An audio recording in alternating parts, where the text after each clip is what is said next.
Hi and hello everyone. This is the Bobcast episode 6. In this episode we are going to be talking about the Baltimore Orioles. So if you didn't read the little thing where I put up what I'd be talking about, feel free to stop the video now. Anyways, Baltimore had an interesting trade deadline. I already discussed most of that in the other vlog I put up today. But right before the deadline, or right after the deadline, Boston came to us wondering about Heredia, who we had a couple teams offer interest in. Boston made us a really good offer, beat any of the other ones.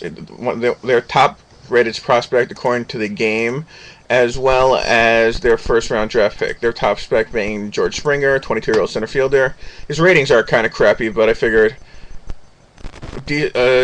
he might end up getting good, but good spec. And Boston's pick, Boston's sitting fourth in division at the time and is still sitting fourth in division.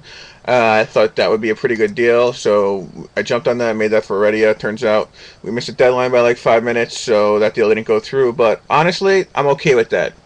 And the reason I'm okay with that is also the reason that Baltimore, here in Baltimore, we have to change our plans about how we're rebuilding.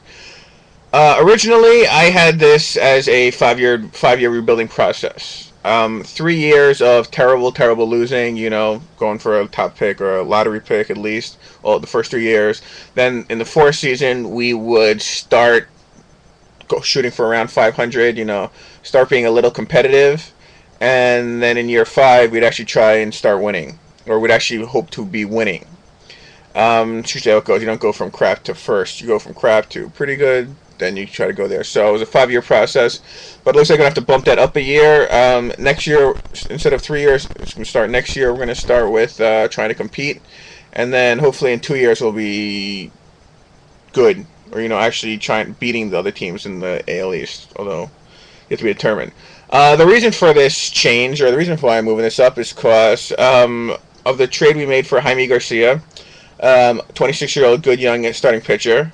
With him, Baltimore now has four pitchers, 4 starters, 26 years or younger, all pretty goddamn good. So we're going to go for it.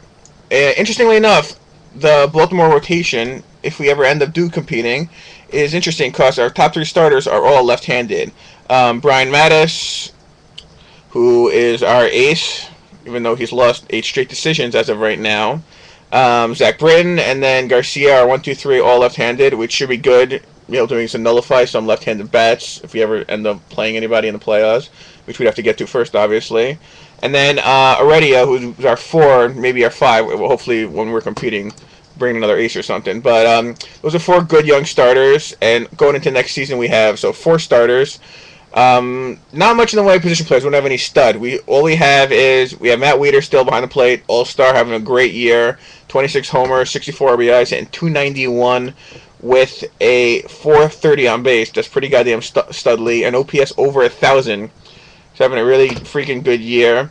And that's on my the team that's have now. So that's for that. Don't really have much in the way of hitting. Josh Bell, my third baseman, 25 years old. Kind of sucks, though. If he's around for when we're competing, he'll be, a bench guy, hopefully. Hopefully we're looking to improve over that a lot. I've been saying hopefully a lot. But we have really no hitters and no bullpen. So those are 2 things we need to get in the offseason to hopefully help make our team at least competitive next year. In the minors, there are some guys who look good and look like they will be helping the team in the future, especially next year. 19-year-old Michael Carter, who's an outfielder. We took him 11 overall in this past draft. He's ready to be brought up now. Contact over 75, gap 70, 47 power. That's good. Eyes no good, but I'm going to try and bump that up in the days to come, make him somewhat better. So he'll be up playing left field probably for the team.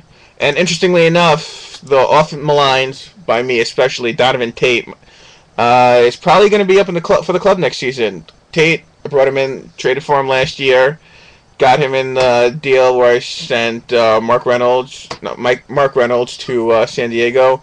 Did not develop a point last year, not one, but he was my top prospect, 999 with a 10i.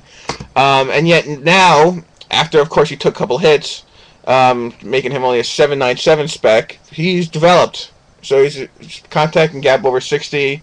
He's got an eye over 70 versus lefties, and he's a speed guy and a great defensive guy.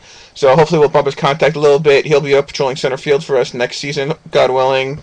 So that's two guys to go along with Wieters that'll actually be part of the team. So we're moving in the right direction. We have 4 starters. We have a catcher and 2 outfielders. That's pretty much it. We really need to bring in a huge bat. I was trying to land Jay Bruce beginning of the season for this reason, even though, granted, I would have made my team better, and that's not a good thing for right now. But you need one of those huge hitters to really tie a lineup together. Wieters is good. Wieters is a really good player, but he's not a Mount Olympus god-like player. He's just a very, very good mortal. So we're going to have to improve there.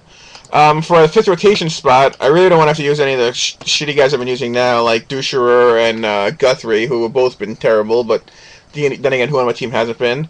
The guy we took 6th overall this past draft, Pedro Alvarado, was had an interesting season. Took some talent hits, then got talent bumps, bumps in the good way. And now is really developed, 70 stuff, 50 control, 83 movement. Hopefully he'll be that 5th starter. He'll be the 5th of the starters. He'll be better than the 5th starter, obviously, for the team to really tie it together, help us win. Yeah, so hopefully next year is going to be a decent year for the team. Hope to finish around 500. Which would be like a 25 probably game improvement over this season. Hopefully we'll be able to do that. We'll have a lot of money to spend on free agency. Hopefully some interesting guys make it to free agency, or if not, some Japanese players maybe, like you, the man Darvish, did this past off season. For the team that's now, want to switch gears, nothing really happening. We're 20 games out of the playoffs, or at least out of the division lead, which clearly we're not going for. We're not going to get. We're sitting with the 5th overall pick, behind Cincinnati. Obviously, they're still first. Milwaukee, Texas, and Chicago. Chicago gotten a lot worse. Milwaukee's getting better. So hopefully, we'll probably finish in 4th place behind Cincinnati, Texas, and Chicago in some order. 4th overall pick's good. We'll probably take a more developed guy than we did this past draft, where we screwed up and took Ruth. I'm still hoping Ruth and planning Ruth's going to turn out well, but I screwed this up. I should have taken Wagner. That would have been the thing to do. And so I'm going to have to come back from that bad pick, hopefully get better. But, yeah, that's the Bobcast for this sim, I guess. I'd say for this week, but it's like one of the day. I might have to do it tomorrow, so who knows. Yeah, so that's it. That's about it. Peace.